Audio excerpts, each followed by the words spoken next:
কিয়ামত পর্যন্ত হায়াত পাইলেও তওবা করলেও আল্লাহর দরবারে তওবা কবুল হবে না যতক্ষণ পর্যন্ত 5টা শর্ত মেনে তওবা না করবে। তার মধ্যে নাম্বার 1, 1 নাম্বার শর্ত হলো বান্দার হক আগে ফেরত দিতে হবে। কি করতে হবে? কি করতে হবে? বান্দার হক আগে ফেরত দিতে হবে। তাহলে এখন আসেন, যারা রাষ্ট্রীয় সম্পদ পাচার করছেন রাষ্ট্রীয় সম্পদগুলো দেশে ফিরিয়ে দেন, তারপর জনগণের কাছে মিডিয়ার সামনে এসে ক্ষমা চান, না হলে ক্ষমা করবেন না। যতক্ষণ ক্ষমা করে নেই আল্লাহ ক্ষমা করবেন না তাদেরকে।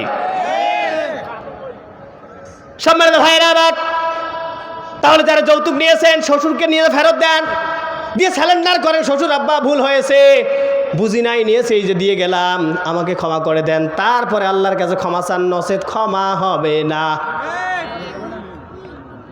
সম্মানিত ভাইরা আমার, এইরকমভাবে তওবা না করলে, জনগণের সম্পদ ফেরত না দিয়ে তওবা করলে কবুল হবে না। এটা গেল 1 নাম্বার শর্ত।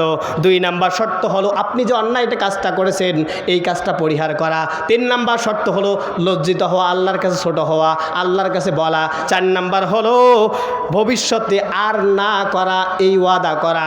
5 নাম্বার শর্তটা হলো আপনি সঙ্গে সঙ্গে একটা ভালো কাজ করবেন, আর এই ভালো কাজের মাধ্যমে অন্যায়টা আল্লাহ পাক দূর করে দিবেন। সুবহানাল্লাহ বলেন।